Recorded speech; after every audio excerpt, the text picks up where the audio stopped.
Selamat pagi para sahabat yang saya kasihi. Akhir-akhir ini jagat maya media sosial Indonesia diramaikan oleh berita-berita atau pendapat-pendapat yang banyak tidak didasarkan pada bukti yang cukup atau memadai. Memang itu adalah salah satu konsekuensi dari bebasnya masyarakat menyampaikan pendapat di media sosial yang memang itu mudah mereka lakukan. Akan tetapi itu menjadi mengkhawatirkan atau menyedihkan kalau para pemberi pendapat atau pemberi informasi itu juga adalah para pihak yang seharusnya adalah orang yang katakanlah terbiasa mengalaskan pendapatnya pada bukti atau klaimnya pada bukti yang memadai. Bapak dan Ibu, saudara-saudara yang saya kasihi, tadi saya katakan itu menjadi mengkhawatirkan atau menyedihkan karena saya melihat berbagai informasi yang belum bisa dipertanggungjawabkan kebenarannya itu juga disampaikan oleh orang-orang yang sebenarnya sudah terdidik atau bahkan amat sangat terdidik atau terpelajar. Padahal mereka terbiasa dengan cara-cara yang ilmiah. Sebagai seorang ilmuwan, mereka tentu dibentuk, dibesarkan, dan dibiasakan dengan cara-cara yang ilmiah. Katakanlah dalam mengajukan pendapat atau tanggapan di media sosial, keilmiahan, keilmuanan mereka tentulah menjadi dasar bagi halayak untuk mendengarkannya. Dan bisa kita bayangkan kalau apa yang mereka sampaikan itu tidaklah didasarkan pada pertimbangan atau bukti ilmiah yang memadai. Itu menjadi kabar angin, menjadi rumors, menjadi katanya, atau bahkan ada yang melandaskan pendapatnya pada asumsi. Itu tentulah tidak mencerahkan, tidak menciptakan suasana yang tenang dari seorang ilmuwan, dari seorang yang mendaku sebagai orang yang terpelajar atau orang yang amat sangat terpelajar. Bapak dan Ibu, saudara-saudara yang saya kasihi, sebagai seorang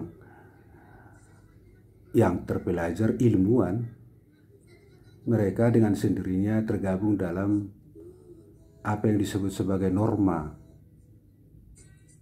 apa yang disebut sebagai komunitas ilmiah, dan mereka tunduk pada norma komunitas ilmiah. ilmuwan mestilah berguna kepada masyarakat. Ilmuwan tidaklah berlaku sebagai penyebar informasi yang belum bisa dibuktikan kesahihan atau kebenarannya.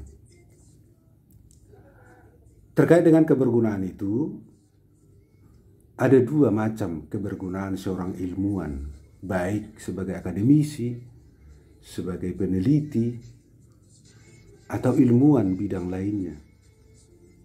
Yang pertama adalah tanggung jawab internal. Katakanlah seorang akademisi bertanggung jawab untuk menjalankan peran akademisinya, misalnya Tridharma perguruan tinggi.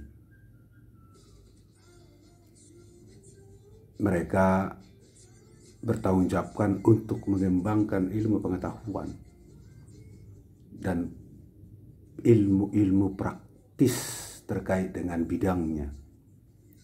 Yang kedua adalah tanggung jawab eksternal. Itulah yang disebut sebagai tanggung jawab sosial seorang ilmuwan, atau external responsibility of scientist. Katakanlah sebagai seorang ilmuwan, sebagai seorang akademisi, haruslah menjadi sumber informasi, sumber keterangan yang mencerdaskan, memotivasi halayak, memotivasi publik. Ketika dia bicara di depan publik, dia haruslah mendorong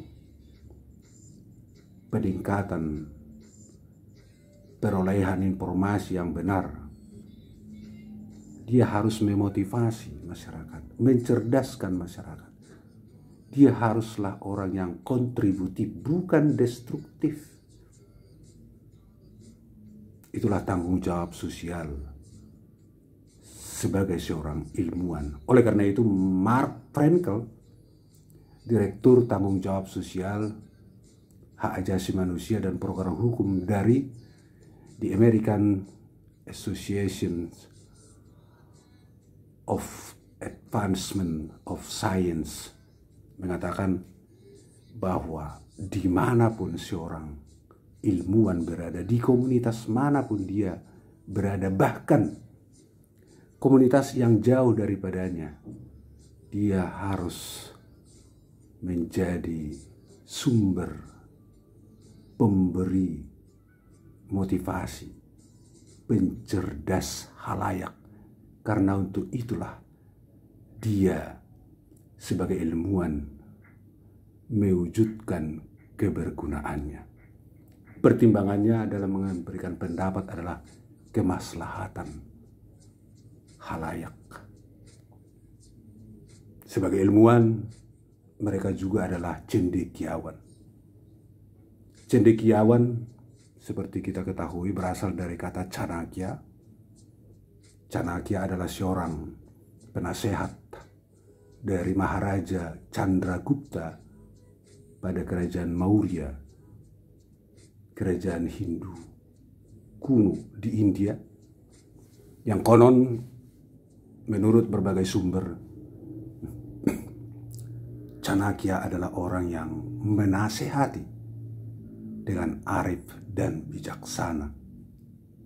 Dia adalah seorang yang cerdas dan pandai, yang karenanya dia bisa memberi nasihat yang baik, menasehati secara arif dan bijaksana rajanya Chandragupta. Atas dasar itulah Chanakya menjadi asal kata bagi Candakya dalam bahasa Melayu kuno, yang kemudian menjadi Cendekya dalam bahasa Indonesia. Orang yang memiliki ciri-ciri cerdas, arif, bijaksana, terpelajar disebut sebagai cendekiawan. Oleh karena itu, wahai para cendekiawan, para ilmuwan, para intelektual, berlakulah arif dan bijaksana. Saya Albin Nursegian, hidup untuk kebaikan.